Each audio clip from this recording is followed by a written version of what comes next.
Alright, bro. So the news just broke that Sir Sean Connery passed away.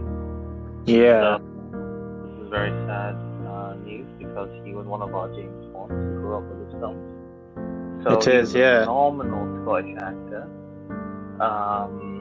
Former bodybuilder turned actor. Became the first James Bond, one of the most iconic James Bonds on screen, cinema great. Not yeah, only that, he made some amazing other films. Like he was amazing in LXG, Outland. You know that Jupiter Moon yeah. era film. He was Untouchables. Ramirez in Untouchables. He was Ramirez in Highlander. That's Uh, right. an amazing actor, and Yeah, I've seen him a lot because his films, that era of Bond. Like I grew up basically watching with you all the Bond films because of Dad's love. Like he was Dad's kid. So basically, Dad grew up watching his films and loving them, and having like all of his movies. So every time we used to just talk about like Sean Connery, Dad used to have like a real smile on his face, and he really loved it. You know. yeah. So he died peacefully in his sleep. He had been unwell for a Okay. period of time. So he was surrounded by family, and condolences go out to the Connery family, Jason and Stefan, and everybody, and it's a trying time. We've lost a real titan of cinema. Yeah. Yeah, what are your thoughts on this? Like, how are you processing this? Like, we're losing a lot of great people, isn't it? I know 2020 has been quite an unfortunate year for a lot of great actors that we love, and like you said, he's a Scottish icon, Sean Connery. He's a fantastic actor who's had a lovely range of films, as we mentioned. But to be honest, his iconic role has to be James Bond. He was the first Bond, and he was probably like one of the best Bonds that we grew up on. Favorite Bond film of his? Like, what's your Of most favorite one? Probably be either Goldfinger or um, what was the last Bond film he did? He did Diamonds. Never Say Never Again, which was that unofficial Bond film. Yeah. Never Say Never Again. Yeah, that's all right. Diamonds is okay. What was the one before Diamonds? You Only Live Twice? Yeah, Thunderball is good. Thunderball's good. Like when I was younger, I loved the action in You Only Live Twice, but when I got older, I didn't like the kind of like him The turning con- into a Japanese guy, the kind of race bending of the yeah, film. the connotations are a bit odd in that film. Yeah, but Sean was amazing in it. Yeah, It was just a product of its time. yeah, So other than that, like for me, number one, Doctor No. He's amazing in Doctor No. So the bit where he meets, you know, like Ursula Andress's character. yeah, Uh, Honey. yeah, so that's really cool. Mm-hmm. The It's sort of like presence is kind of like, like he was a really good lead. He had a really good look. He fit suits really well because of his height. Yeah, He had a really dashing kind of like matinee look, and he's a product of that kind of matinee pulp era of Bond. I've always yeah, thought that if I made a Bond film, what I would want to do is go back to that era. So we have yeah, Spectre with, like the guards in the kind of traditional outfits. Like kind of like Austin Powers, but more serious. You kind of get what I'm trying yeah, to say. yeah, yeah. So it would have all that spectacle with the monorails and the, and Blofeld back in his classic way with the cat and, all the things that Sam tried to do with the new Bond films with Daniel. Yeah, They kind of give Daniel that kind of modern yet retro twist, but basically, I would have done that, and that would have been amazing. And Sean was an amazing actor, man. mm. He captured the screen. He was really he's a really kind of like charming actor, and even when he was in a film like Michael Bay's '96 film The Rock, he's still Oh, The like Rock! I completely excellent in that. forgot about that movie. He was amazing in that movie. Yeah, even though he's playing like a kind of like a supporting character, he's still really fun in that, and he looked like he was having a really good time making that film. Yeah, I mean, it felt like basically he was playing sort of like his Bond character, but then he had been locked away for a couple of years by the Yeah. Americans or something in a funny way. So it kind of felt like that, The Rock. The Rock kind of felt like it was like a spiritual sequel to a Bond film or something. Or But you know what it was like? It was like Die Another Day, but like 10 years or 20 years before. Sorry, 10 years before actual Die Another Day, because like the right, idea yeah, is very yeah. similar.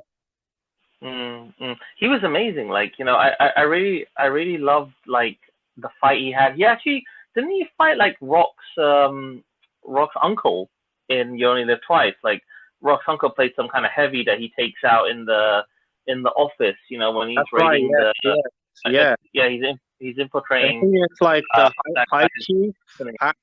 wrestler, and he had a role in the Mm, film. His mm. great uncle or his great grandpa, I'm not sure who it is. I think it's his uncle, Yeah, great uncle, yeah. and he was a In Doctor stuntman as No, well. yeah, like in Doctor No, like, he doesn't get a chance to do a lot of fighting. It's more kind of clandestine shadow play in that movie. Yeah, He only uses this kind of Walter a little bit and stuff, and then he has to kind of like work his way through the inner workings of Doctor No's kind of lair and stuff. So the first mm, one's more of a kind of a chess game kind of movie, and then Russia with Love was nice too because there was that really wicked bit where he meets the Romanian gypsy clan, and then there's yeah, that kind of fight that happens when they're trying to kill his friend, and then the train bit's very good. So for a yeah. lot of people, from Russia with Love is where the momentum started on the Bond film, where Red Grant tries to like choke him with his watch, and that's a very iconic scene. And in my documentary series that I'm gonna be doing one on the Bond franchise. It's gonna be the first of this kind of series I want to do because Yes. James Bond films are like such a huge deal for us. I want to talk about that and how iconic that scene is because he does it so well. Sean, him, and Red, they're fighting and that, and then Goldfinger is just such an iconic movie. You know, I such think an I, iconic I movie think for it its was time.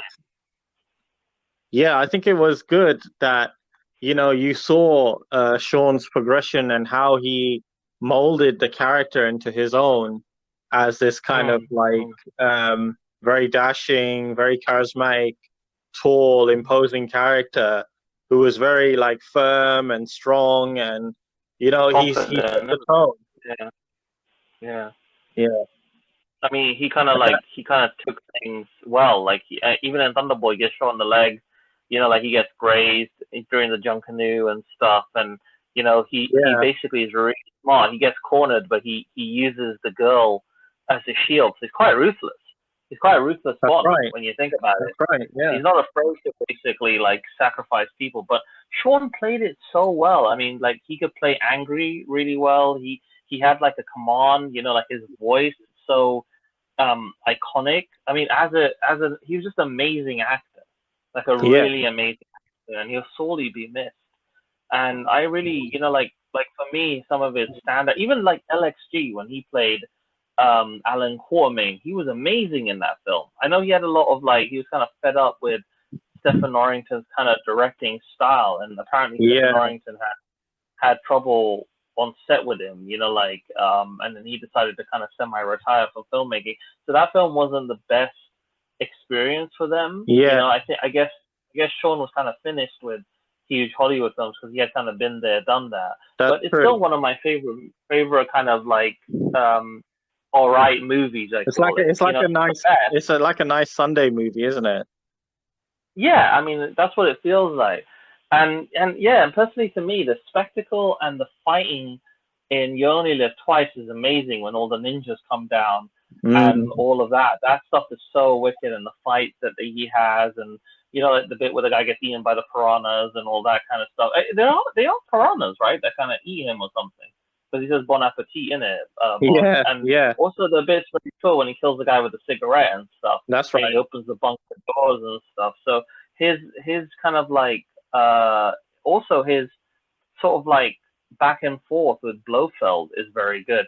Diamonds is a film that I watch kind of with like rose tinted glasses because Hmm. the script is okay, the action beats are okay. It's a very kind of like the Las Vegas bit is really good. the car chase there, and he got the most money for that. He got a lot of money for that demand that he he did wanted. um, because what happened was is that he decided to retire from Bond. He wanted to do something different. They got George, and then Her Majesty's Secret Service was great. But then when George decided not to come back, they were like, "Look, gotta get Sean back." Yeah, So he used like a proportion of that to set up some kind of fund. I remember for yeah, Scottish film. yeah. I think it's the International Education Trust. He set that up for like Scottish Right. artists. So that's amazing. Yeah, It's like utilizing that money in like a really positive way. He ended up retiring in NATO, where most of Thunderball was filmed. So he's also in A Bridge Too Far, right? yes, that's a very good film. I forget Yeah. that he's in that. He's very good in See, that that's the movie, and thing. that film is very He's good. in all these films, and we cannot talk about his iconic role in Indiana Jones and the Last Crusade. Oh yes, I can't believe that even kind of slipped my mind. He was amazing as He's so good Doctor. in that. Yeah, I mean that film is just their chemistry is amazing. These are two titans of film together on screen, and Harrison Ford is one of my all-time To be favorite honest, actors. yeah, Indian is one of my favorite characters. So yeah, having that Last Crusade is my favorite film out of all four of them. Sorry, yeah, like and Charles is my least favorite. yeah, and the thing is that those two films, The Untouchables and Indiana Jones and the Last Crusade, are like his best films in my opinion, outside of Bond. Yeah, yeah. Even though But I love he's not, Outland. yeah, even though he's not, Outland. Outland is a very good film. Yeah, Yeah, for me, Outland is one of his standout performances because and I had never really seen him in a sci-fi thing. yeah, So it's a very Blade Runner-esque kind of movie about basically going onto Io, or one of Jupiter's moons, and then he's a sheriff there, and he basically has to shut down some kind of illegal drug business, which is making everyone high and crazy. So there's some kind of conspiracy on the station, and it's really good. It's directed, if I remember correctly, from the Time.Cop director. So Peter Berg directed it, or I forgot the name of the director who did it, but it's an amazing film. It's one of my favorites of his. Was he also approached to be Gandalf before Sir Ian McKellen? He was. I remember reading about that, and also don't forget he voiced the dragon in Dragonheart, which is another great film. Yeah, I loved him in that, and he was amazing in that film. So that's the Dragonheart. The original Dragonheart was amazing as well. So he has a brilliant body of work. Yeah, good. And a great legacy. Yeah. So I'm just gonna miss him, man. Yeah, absolutely. Yeah, it's very sad. It's very sad to see him go. He was a great actor. Yeah, definitely. So again, it's just condolences from us. The Rep Knights, a great Tyson has passed, to the beyond, and we hope he shines down on us, and with his mighty spirit, it's a shame, that he passed away, but he had a great legacy. Yeah, absolutely. Yeah, great. He's left behind an amazing legacy, he lives on through his family as well. It's true, Jason and everyone carries on the spirit. They have that's what he had inside them. So that's pretty much it for this special podcast. But I just wanted to kind of give my condolences to you because for both of us, Sean's a really big deal with the James Bond films and stuff. Of course. And we just gotta try and kind of process this and just give condolences and condolences to the family and just mourn his passing with all other fans of the Bond films. And his body was hurt. I really wish I could have met him. Just kind of talk to him about film. And his kind of viewpoint of his process as an actor. It's sad, but may he rest in peace. Yeah, absolutely, bro. Yeah. So thanks, bro. Thanks for your input on this, and may he rest in peace.